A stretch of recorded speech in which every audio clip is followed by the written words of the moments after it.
Road પર ઊભા ઊભા પાણીપુરી ખાવાની જે મજા છે એ મજા મોટા મોટા રેસ્ટોરન્ટમાં ખાવાથી પણ નથી આવતી. એટલે જ તો જુઓ ને, જમાનાની પરવા કર્યા વગર બિહાન અને થપકી લઈ રહ્યા છે પાણીપુરીની મજા. पानी पूरी खाने हाँ एक्चुअली ये तो पानी पूरी खाना ही है. मैं माँ के साथ पहली बार बाजार आया हूँ, माँ मुझे लेकर आई. तो जस्ट मैं भी इनके साथ थोड़ी पानी पूरी खा ली थी. वैसे शौक है नहीं मेरे, बट जबरदस्ती बच्चों के कहने पे मैंने खा ली.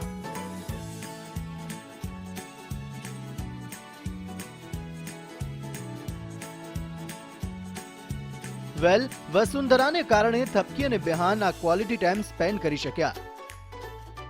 જે બાળકોને ગાર્ડનમાં લઈ જવાના બહાને થપકી અને બિહાનને પણ બહાર લઈ આવી. અને બહાર આવીને ટીના અને બાનીને લઈ गई थपकी અને બિહાનથી दूर. एक्चुअली माँ हमको छोड़ के गई कि ताकि हमारा कुछ हम दोनों आपस में थोड़ा पर्सनल क्लोज भी हो जाए, कुछ करे और लाइफ में आगे बढ़े. लेकिन वो होने वाला था कि गुंडे आ गए और फिर हम भागे वहाँ से.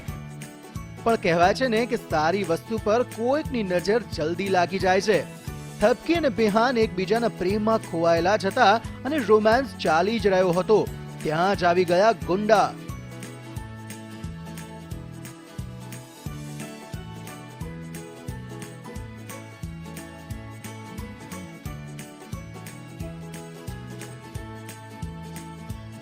એટલું જ નહીં, ગુંડાઓએ લિમિટ તો ક્રોસ ત્યારે કરી જ્યારે તેમણે થપકીની ઇજ્જત પર હાથ નાખ્યો. આ જોઈને બિહાને કરી એક સાજિશ અને તે થપકીને લઈને ભાગી ગયો. नहीं मैं हमेशा कोशिश की बचाने की, लेकिन अभी थोड़े हट्टे कट्टे आए इस बार, तो मैंने सोचा टाइम लूंगा, बाद में मारूंगा, पहले भागूंगा. થપકીને ગુંડાઓથી બચાવવા માટે બિહાન તેમની સાથે સંતા કુકડીની રમત રમી રહ્યો છે. આ તમામ ડ્રામા વચ્ચે થપકી તો બિહાનમાં ખોવાઈ ગઈ હતી અને ગુંડાઓને પણ ભૂલી ગઈ હતી.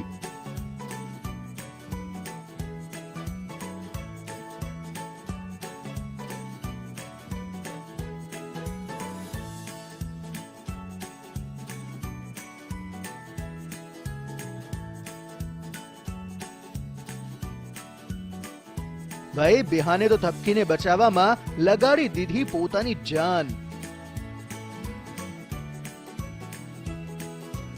ये सीन थोड़ा फाइटिंग का है, तो हमारे फाइट मास्टर जी वैसे ही बहुत अच्छे हैं, हमेशा से हमारी मदद करते हैं. काफी अच्छा सीन है, आगे होने वाला बहुत अच्छा. छाई में होना चाहिए, बहुत धूप है आज. પણ આખરે ક્યાં સુધી તેઓ આમ ભાગતા અને ફાઇનલી થયું કંઈક એવું કે જેનો થપકી અને બિહાનને ડર હતો. ગુંડાઓએ થપકી અને બિહાનને પકડી જ લીધા અને બિચારા બિહાનની મારી મારીને હાલત ખરાબ કરી નાખી. તો શું થપકી અને બિહાન પાછા એકબીજાથી અલગ થઈ જશે કે પછી તેમની લાઈફમાં આવશે કોઈ બીજો ટ્વિસ્ટ?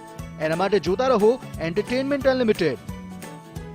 મુંબઈથી દિવ્યા બંસલ સાથે એન્ટરટેનમેન્ટ ડેસ્ક, ETV ન્યૂઝ.